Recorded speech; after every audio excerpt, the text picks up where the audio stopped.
America is building a wall of fire around the Islamic Republic of Iran, including hundreds of fighter jets, ships, and missiles, with more forces on their way. But when will the next step be taken?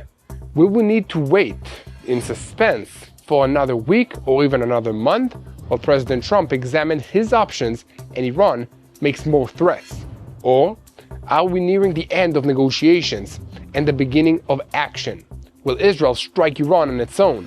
Whatever happens in the next stages, one thing is clear. This time, Iran is not facing limited strikes, but an actual war, a fight to the finish line that will not end until one side or the other has decisively won and the other side has decisively lost. For now, Prime Minister Netanyahu and Trump agreed that the United States will increase the economic and political pressure on Iran's oil exports, while Switzerland will host the next round of negotiations, prompting Iran to thunder and scream that Europe surrendered to Israel.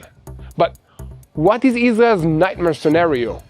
Will Iran fire all the missiles that it has in an attempt to go down fighting? Welcome to Boots on the Ground. I'm your host, Yair Pinto, bringing you the whole truth about what's happening in Israel. President Trump said this week that the deadline for the negotiations is the coming month, and another aircraft carrier, the Gerald Ford, has been ordered to this region and will be here in 4 weeks or less. The options that are being offered to the president include striking the nuclear program and the missile launch capability. Large forces are being deployed to give him even more options, and that include the THAAD and the Patriot air defensive systems that are deployed to protect American bases and allies in this region from any Iranian retaliation.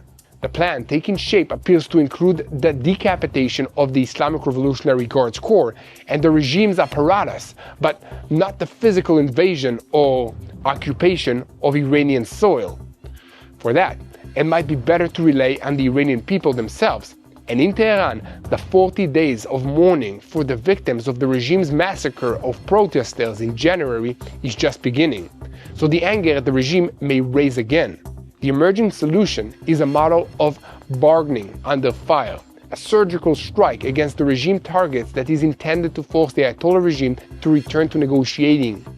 On the table right now, but with Trump's terms. In their meeting at the White House last Wednesday, Netanyahu warned Trump, even if you sign a deal with Iran, they will not honor it. However, President Trump insisted, let's give this a chance.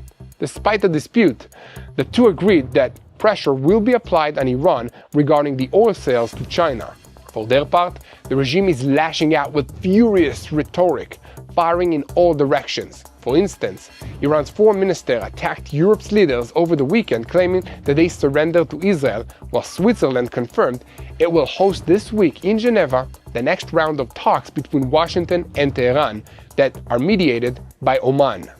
And back home in Iran, the IRGC says that they found the culprits behind the protests, and the world is watching with concern as 2 members of the Baha'i minority were shown in television giving an obviously coerced confession to having organized the protests. Human rights organizations have raised the alarm about systematic persecution of Baha'is in the country, and they say that they could already be getting worse. And TBN Israel's senior Middle East analyst Mati Shoshani will close us today on everything that's happening and the diplomatic moves that are planned between the United States and Iran.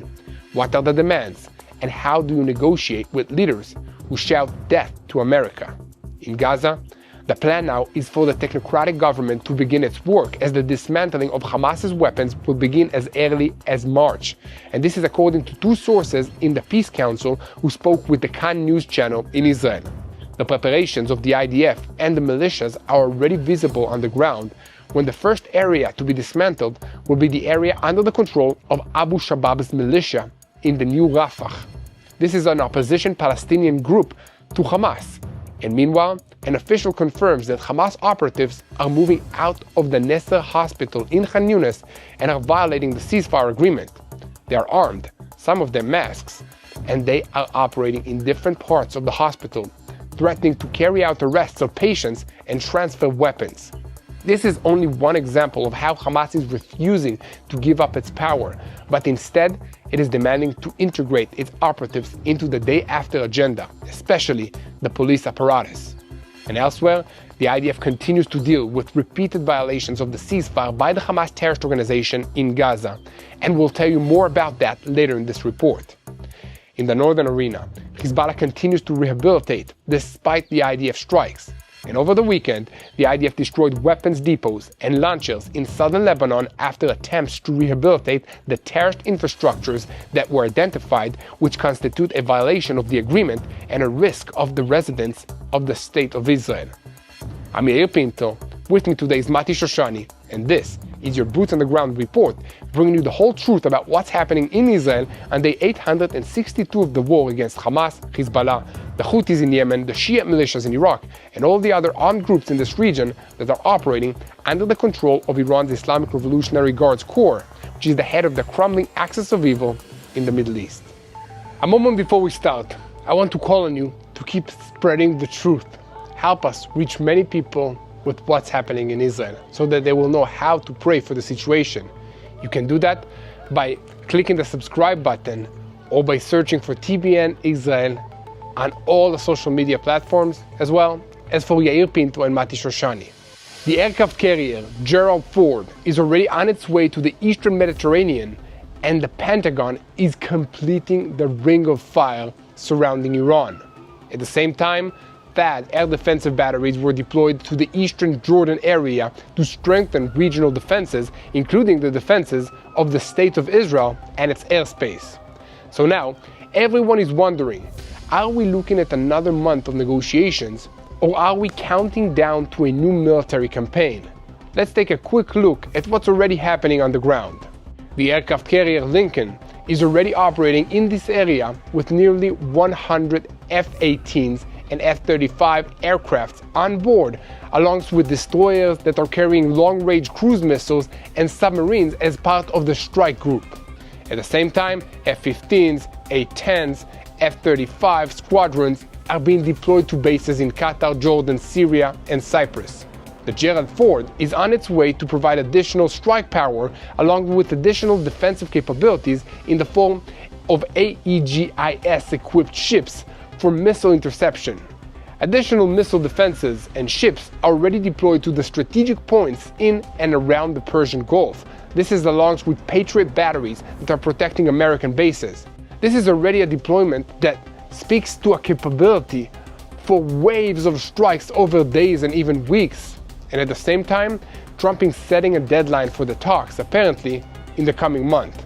He says that he thinks that the talks will succeed, but warns that if not, it will be very bad for Iran and also very traumatic. And amongst the options that are on the table are striking the nuclear program and the ballistic missile launch capabilities, and even pinpointed moves with special forces against certain military targets. Trump is also broadcasting a tough line demanding zero enrichment and talking about the alternative to diplomacy being fear, because that's the only thing that really brings progress. In Israel, this sounds familiar, but also worrying. Prime Minister Netanyahu is expected to convene a security consultation, lay out the options, and receive an update from the heads of the security branches on preparedness. If there will be progress towards a nuclear agreement that excludes ballistic missiles and supports of regional proxies, Israel will keep for itself an option for a military move. If Iran crosses the red lines, Israel will react. From Jerusalem's perspective, the missile threat is a strategic and existential, no less than the nuclear issue. And behind the scenes, Netanyahu warned President Trump directly during their White House meeting on Wednesday that even if he signs a deal with the Ayatollah regime, they will not honor it. Trump reportedly replied, "Let's give this a chance." However, the two did agree on maximum pressure, and the United States will increase the economic and the political pressure on Iran, especially around selling Iranian oil to China, which buys around 80% of the Iranian exports. This is what the diplomats will be looking at as the next round of negotiations open this week in Geneva to be formally mediated by Oman.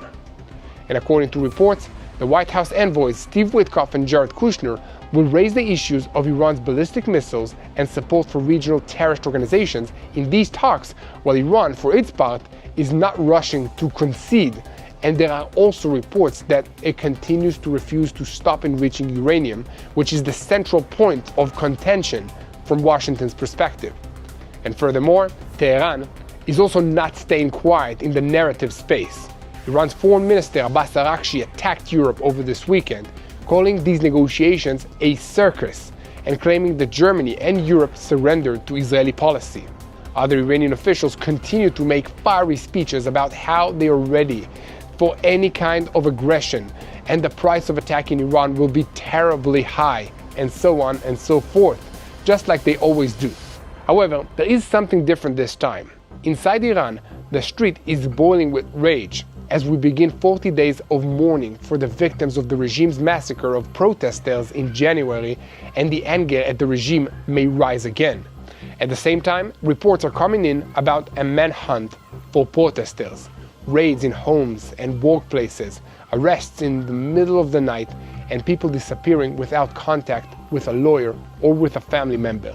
There are reports of use of drones, security cameras, and digital surveillance capabilities, including phone and data and facial recognition, to locate people who participated in the protest and pick them up from the streets. Within this campaign of persecution, the regime is also marketing culprits, including 2 members of the Baha'i minority that were shown on television as they confess, not for real, but confessed to organizing protests, while the families claim everything was forced on them under interrogation by the Revolutionary Guards. The concern there is clear, that these videos are meant to prepare the ground for a harsh verdict in advance. And with all of this in mind, when we hear talk about Washington, about a possible confrontation with Iran, there is no mention of a ground invasion or an occupation of Iran. The understanding is that an invasion would be long, slow, and expensive. So, what is emerging is a model of bargaining under fire that includes surgical strikes against the regime and the security targets to force a return to the table on President Trump's terms. The Americans also seem to understand something else. If this starts, it could be far more severe than what was in the past, with exchanges of blows that drag on. In Israel, we are also preparing for a nightmare scenario of large barrages of missiles that are being fired at us. And according to assessments, Iran's launch capabilities have not changed significantly, but it still has dozens of heavy missiles that have not yet been used.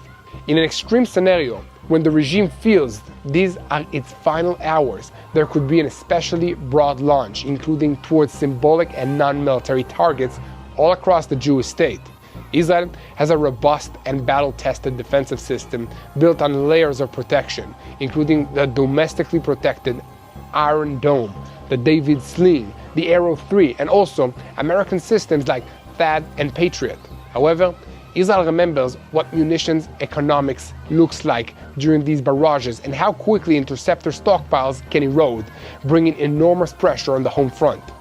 In the end, all these lines meet one point, with 1 month of diplomacy, while strike and defense forces are already on the field.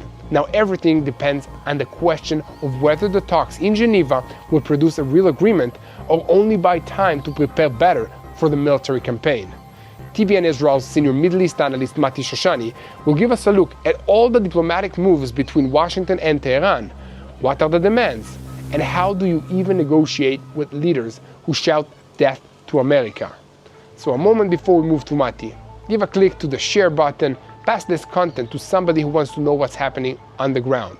And speaking of reaching far, when people think about supporting the IDF soldiers, they often think about food and meals or barbecues to increase the morale. But what Meir Panim does goes much further. Everything Meir Panim provides is made possible through donations. Donations made at blessed-israel.org. That is where this support begins. Over the past year, tens of thousands of sets of protective gear have been provided, including helmets, vests, and medical equipment. This is personal equipment that stays with the soldier and is ready at home when the call comes. Because people that are giving, again, through blessed-israel.org, more than 150 life-saving drones have been delivered to the IDF, tools that save lives on the battlefield. There are also things that few people talk about. adaptive clothing that allow wounded soldiers to dress themselves with dignity. And when a family loses a son, support comes. That's made possible through bless-israel.org. Every week, full Shiva meals are delivered to the grieving families so they don't have to think about food during their hardest days. Today, donations that are coming through Meir Panim at bless-israel.org help support 500 reservists, families, each week, feed 1,500 soldiers every day, and strengthen more than 110,000 soldiers through morale programs. At a time of uncertainty and growing threats, this work matters more than ever. If you want to stand with Israel's soldiers in a real, practical way, go to bless-israel.org. Now let's continue with what's happening on the ground, and we're moving to TBN Israel's senior Middle East analyst, Mati Shoshani. So Mati, how do you even negotiate with leaders who shout death to America? Yair, that is a great question. What are the actual demands, and how do you negotiate with leaders who still chant death to America? So here's the simplest frame. Washington wants a fast, tough deal, and Jerusalem warns that Iran will stall and won't honor it. And at the same time, Tehran is trying to protect its pride and the tools that hold up its deterrence. Inside all of that triangle, a clear model is taking shape. Bargaining under fire. The hottest development right now isn't slogans or speeches, it's the short timeline Trump is setting, and the pressure being built on two tracks at the very same time. Talks and force. Trump is saying plainly, there's a month to reach understandings, and if not, we move to the second stage, and that stage will be very hard for Iran. What it means for viewers right now is simple. Every day that passes pushes everyone closer to a decision point, either a deal on American terms or escalation that's being prepared well in advance. So let's go into the details. In the White House meeting, Netanyahu takes a skeptical line. He tells Trump, even if you sign a deal with Iran, they won't respect it. Trump pushes a different direction. Let's give it a chance. This isn't just a style difference, it's a difference in methodology. And yet, despite the disagreement, they leave with a shared understanding. Increased economic and political pressure on Iranian oil sales with a specific focus on the flow to China. That's where the key number really matters. More than 80% of Iranian oil is sold to China. And if the United States manages to tighten that pipeline, it doesn't just hit revenue, it pressures the regime's ability to pay salaries, to run internal security systems, and sustain its influence network beyond Iran's borders. It's pressure aimed at Tehran's soft underbelly, money, stability, and survival. But that pressure doesn't stand alone. In parallel, the United States is accelerating its military posture in this region. The aircraft carrier Gerald Ford is being pushed east quickly instead of waiting for a normal schedule. The plan is to position it south of Cyprus, about a 2-hour flight from Tehran. The operational meaning is straightforward. The American air power footprint in the region is being doubled, and the military option is no longer theoretical. It becomes part of the talks themselves. And that's exactly the bargaining under fire model you describe in your question, Yael. Not an immediate full-scale war, not a one-off strike for symbolism, but a credible threat built with real operational capability to force the other side back to the table under new conditions. Within that model, there's talk of a surgical strike against regime targets and symbols of control. Not only the classic infrastructure targets, but power centers that hold the system together, command and control, repression mechanisms, and internal security components. The goal is to create focused pain that forces a decision. Now the diplomatic track. Switzerland says it will host the next round in Geneva between Washington and Tehran, with Oman as the mediator. That matters for two reasons. First, it preserves a quiet channel that allows direct and indirect messaging without both sides getting trapped in public honor battles. Secondly, Switzerland becomes the stage where Europe and Switzerland provide neutral ground, while the center of gravity stays in Washington and Jerusalem. At the very same time, Iran's foreign minister attacks European leaders, claiming they surrendered to Israel. That's a message aimed both inwardly and outwardly. Inward, to show the regime isn't bending and no one is dictating to it. Outward, to try to split the Western camp, paint Europe as a weak or as weak and argue the problem isn't Iran, it's the pressure on Iran.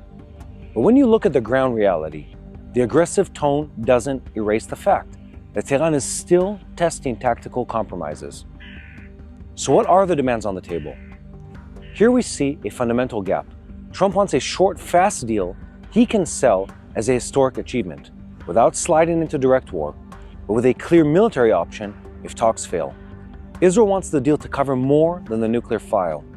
From Jerusalem's perspective, it must include ballistic missiles and Iran's regional proxies, because that's where the direct threat to Israel sits. On the other side, the Iranian regime is offering to reduce enrichment, to shrink its stockpile, and expand cooperation with the International Atomic Energy Agency. But it comes with a clear red line. Don't touch the heart of its deterrence.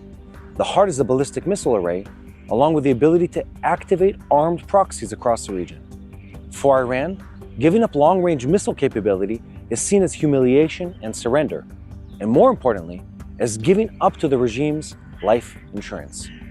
Now this is where your question hits, Yael. How do you negotiate with leaders who chant death to America? The answer isn't the slogan, it's interest. A regime can't shout, keep its image, and still seek economic relief that reduces internal pressure. That's why Iran's recurring demand is the removal of sanctions to quickly stabilize the economy. Israel, based on past experiences, wants a mechanism where the sanctions sword remains hanging overhead, so it doesn't become a situation of sign, release, then violate. And meanwhile, behind the scenes, there's another layer raising the tension: Iran's preparations for the scenario where talks collapse. Now we're seeing strengthened defenses, concealment of strategic assets, digging of storage sites, and fortification around facilities and ballistic missile storage points. That's not the behavior of a side that feels completely secure. That's the behavior of a side that understands the threat this time may be real. And that's the decision window is very, very short. And at the same time, there are regional players trying to block an American strike. Some countries want Iran weakened, but not defeated, and not replaced by a new regime that could move closer to Israel or trigger an unpredictable regional shift. Now that creates additional indirect pressure on Washington. Not only what you do to Iran, but how it reshapes the Middle East the day after. So where's this going? What's the bottom line? All three sides are entering weeks of decision-making. Trump is holding a carrot and a stick, talks under a deadline, and a growing military posture in the region. Netanyahu is pushing for a broader deal, or for the military option to be real. And Iran is trying to buy time, as always, to protect its pride and avoid concessions on missiles and proxies, while seeking economic relief. And that is bargaining under fire. Economic pressure on oil, political pressure internationally, and a military threat built in a way that cannot be ignored. These are diplomatic moves now lined up on a single axis, with a clock ticking above everyone. This is Mati Shoshani. Back to you, Yael Pinto. Thank you very much, Mati. That really explains why the situation is so complex and why the political and diplomatic moves of the United States are so careful. By the way, for more analysis on the Middle East, look for Mati Shoshani on social media networks, because there isn't a day that we don't upload more and more content on what's happening here on the ground, and encourage you to pray for the situation. And of course, don't forget to hit the share, leave a comment, and subscribe to TBN Israel on YouTube. Now let's continue. Now, we're shifting our focus to the Gaza Strip, where a terror squad emerged from a tunnel in the southern parts of the Gaza Strip over the weekend and approached an IDF unit with obvious hostile intent. The terrorists were eliminated on the spot, but this is just the latest example of Hamas's blatant violations of the ceasefire agreement. And also over the weekend, there were reports of artillery fire and explosions that were heard by residents in communities near the Gaza envelope, especially opposite the Ashkelon coast, Sha'ar HaNegev, Sdot Negev, and Sderot. So when Hamas is still raising its head from the tunnels and continues to violate the understandings, how do you disarm it? And who will manage Gaza moving forward? The IDF is deployed on the ground, and this is according to the ceasefire outline, but on the ground as well, it's far from quiet. And the IDF has made it clear that every immediate threat gets an immediate response. The disarming of Hamas is supposed to begin already next month, and this is according to two sources in the Peace Council that will convene in Washington, But there is a precondition. A technocratic government in Gaza needs to start working, receive authorities from Hamas, and only then begins the disarmament process. On the ground, preparations are already visible, as not only the IDF but also local Palestinian militias are working in coordination with Israel, and they are preparing for the transfer of authority, and they are the ones who will have to hold territory, enforce order, and confront Hamas from within the Gaza Strip. According to foreign reports, in recent weeks, additional equipment was transferred to them, including rifles and vehicles to help them in their task. The first area marked for disarmament is Rafah. In this area, the new Rafah is supposed to be built, and the one holding control there is the Abu Shabaab militia. There, according to the plan, they will begin disarming Hamas, first of all in the area that is closest to the crossing and most sensitive to Israel. This weekend, the militia revealed for the first time that they are scanning and neutralizing Hamas tunnels themselves. This is not a symbolic action, but very difficult and complicated field work with a clear goal: to break the ability of Hamas to hide and reorganize. At the same time, there is a change on the ground at the Rafah border crossing. Israel is allowing the Abu Shabaab militia to secure those exiting and entering, with the aspiration that they will be the ones to do it on a permanent basis. This is a new model on the ground. Not Hamas at the gate, not anarchy at the gate, but a local armed actor working in coordination with the IDF. But this is exactly where Hamas is trying to cling on, publicly and broadcast a readiness to give up the power and transfer authorities to the technocratic committee. But behind the scenes, we see that Hamas demands to integrate its people into the new government, especially those who belong to its police apparatus. According to a Palestinian source, and according to an Egyptian source that is familiar with the moves, Hamas wants to bring thousands of its people into the new system to ensure them salaries and to live with a day-to-day grip on the streets, controlling the grasp of the Palestinian people. The Technocrats Committee opposes this, and Israel and the United States also reject this demand. And furthermore, the Technocrats Committee itself is also signaling pressure. Over the weekend, it published an unusual statement against the backdrop of Hamas' attempts to limit the transfer of authorities. It said that it will not be able to fulfill responsibility if it is not granted civil and administrative authorities and also control over the police. From their perspective, full control is a condition for international support for rehabilitating the Gaza Strip, for the withdrawal of the IDF, and for returning life to order. And meanwhile, according to those same reports, it still has not been possible for committee members to actually enter Gaza in practice, raising questions about how effective they can be moving forward.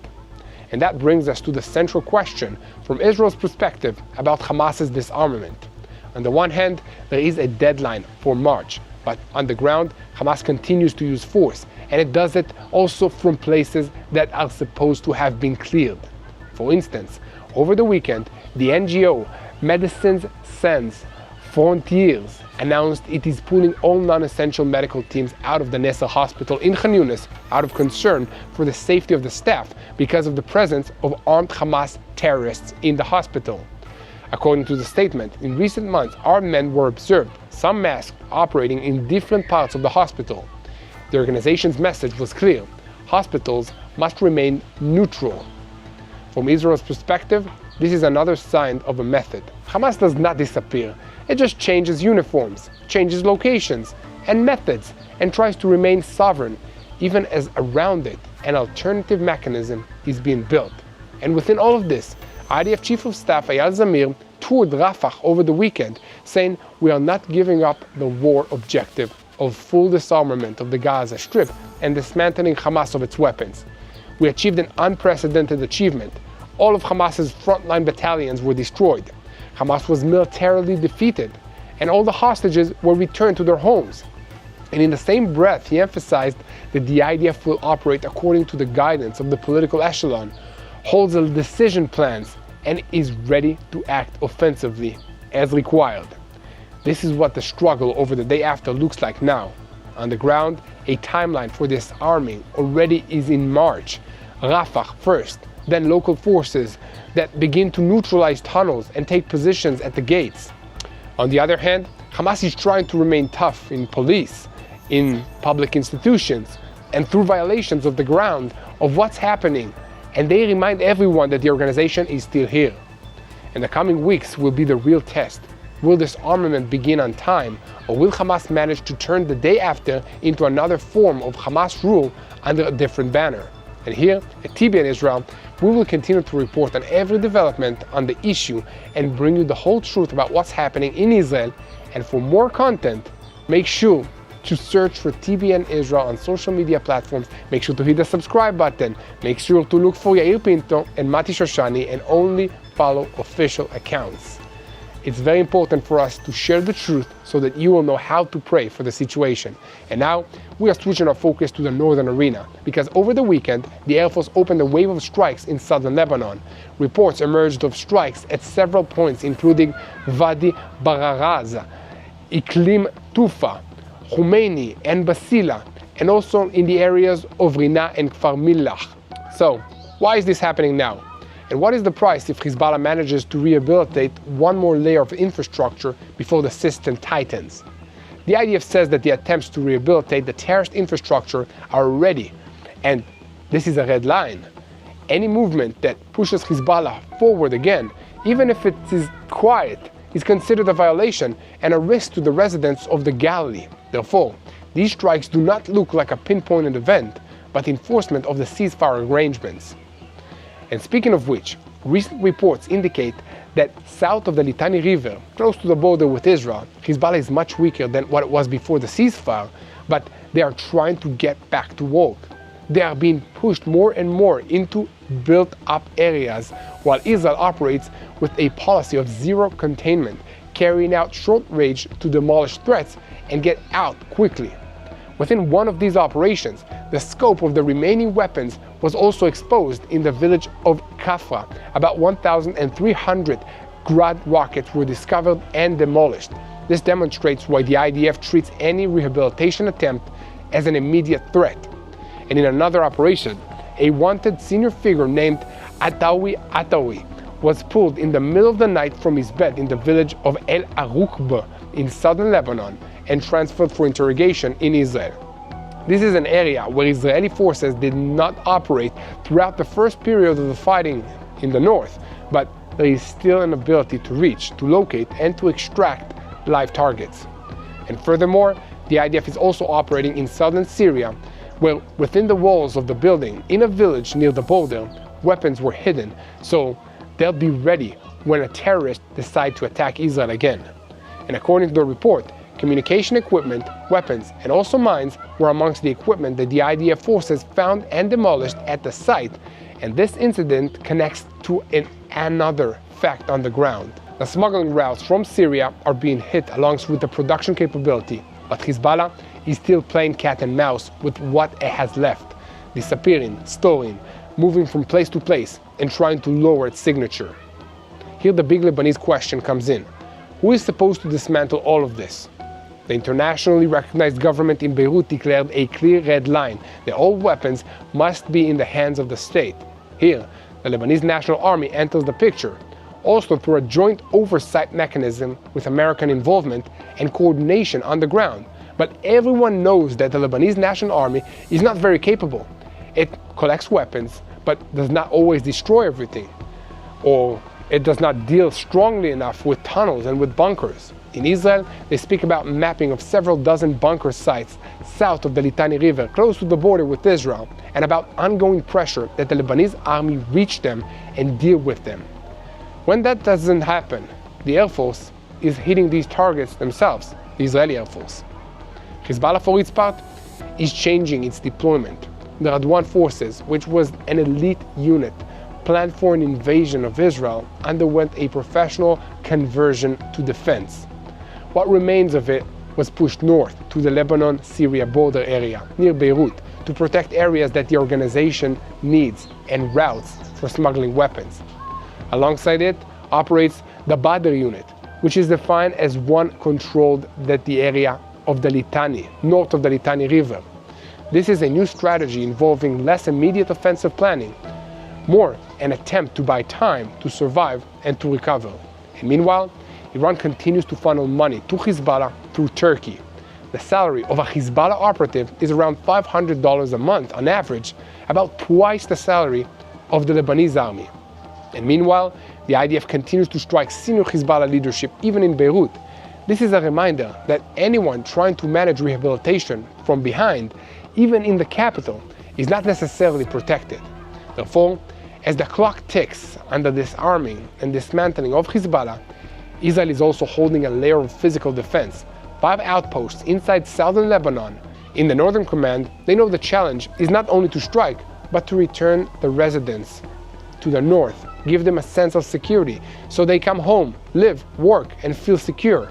And amidst all of this, the big question remains, if the United States strikes Iran, will Hezbollah choose to open a front to save the Axis, or will it decline to be dragged into a new conflict when it still hasn't recovered from the last one? And here at TBN Israel, we will continue to report on every development on this issue. So keep spreading the truth, share, and follow us. And most importantly, pray. Pray for wisdom to our leaders, to your leaders. Pray for the IDF soldiers and their allies all across this region. We have so many good men and women that came here to stand against these evil regime. Let's pray for them to have peace of heart, to make the right decisions, and to be safe. Let's pray for the peace of Jerusalem.